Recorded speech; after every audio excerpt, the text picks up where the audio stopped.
Le journalisme est en crise. En crise parce que de plus en plus de journalistes travaillent dans des conditions très difficiles.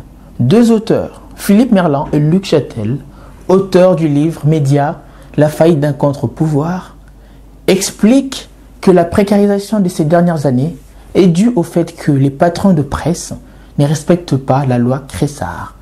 Cette loi votée en 1974 a donné aux journalistes et pigistes les mêmes droits que leurs confrères en poste. D'ailleurs, le non-respect de cette loi fait faire d'énormes économies aux patrons de presse. Par exemple, 41 millions en termes de loyers et matériel et 6 millions qui concernent le non-paiement des indemnités des pigistes. Selon un autre auteur, Alain Accardo, auteur du livre « Journaliste précaire, journaliste au quotidien », la précarisation accélérée de ces dernières années peut s'expliquer par le fait que de plus en plus de groupes industriels deviennent propriétaires de plusieurs médias en même temps. De ce fait, ils appliquent des méthodes de fabrication adoptées par les industries culturelles de masse.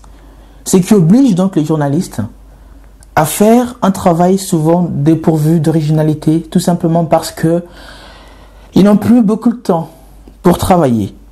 Par exemple, bâcler un reportage en quelques heures qui ne doit pas dépasser 1 minute 30.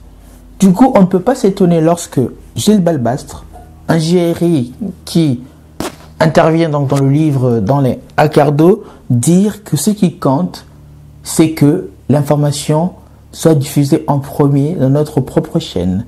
Et d'ajouter, il vaut mieux un sujet mal ficelé le jour même qu'un sujet bien fait 2 jours après. Comme quoi, c'est l'information chaude qui prime. En télévision, les gens qui sont en statut entre guillemets précaires, en fait ce sont soit des intermittents, donc des JRI, ingénieurs du son, donc c'est pas tout à fait journalistes en général, et qui eux touchent les congés spectacles, donc il y a un système français qui est quand même très avantageux, qui fait qu'ils sont payés quand ils travaillent pas, et pour les autres, ceux qui sont journalistes, rédacteurs, donc plutôt des pigistes, en télé, les gens qui sont pigistes, notamment en magazine, sont des gens qui gagnent très bien leur vie, c'est-à-dire que, et d'ailleurs j'en connais plein, qui n'ont pas du tout envie d'être attachés à une rédaction et qui préfèrent choisir les sujets qu'ils vont traiter. Alors une fois ils vont travailler pour Envoyé spécial, une autre fois ils vont travailler pour Zone interdite, une autre fois ils vont travailler pour Lundi Investigation, et à travers différentes sociétés de production parisiennes, et ces gens-là, ils gagnent facilement 5 000 à 6 000 euros par mois, en faisant ce qui leur plaît. Dans les écoles de journalisme, il existe une croyance élitiste selon laquelle le journalisme n'est pas un métier comme tous les autres. Une fois sortis de l'école, ces étudiants essayent d'appliquer ces principes sur le marché du travail.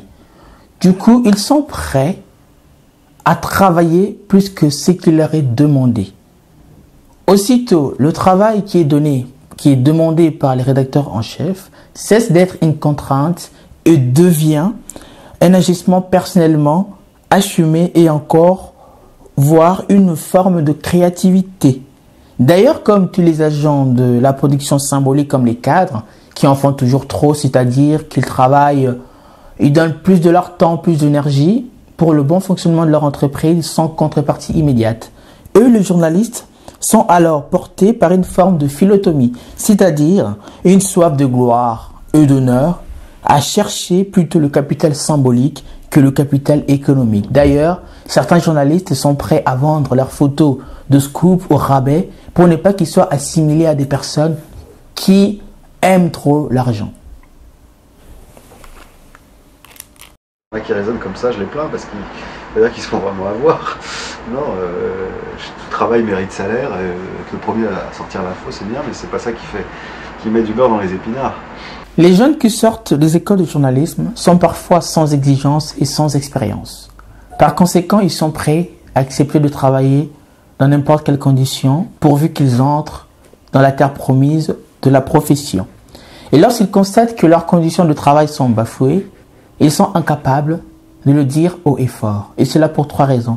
Premièrement, ils ignorent leurs droits. Deuxièmement, le fait qu'ils ne soient rattachés à aucune rédaction les empêche d'agir collectivement. Enfin, ils ne veulent pas se faire piquer leur place par des candidats ou des concurrents plus dociles.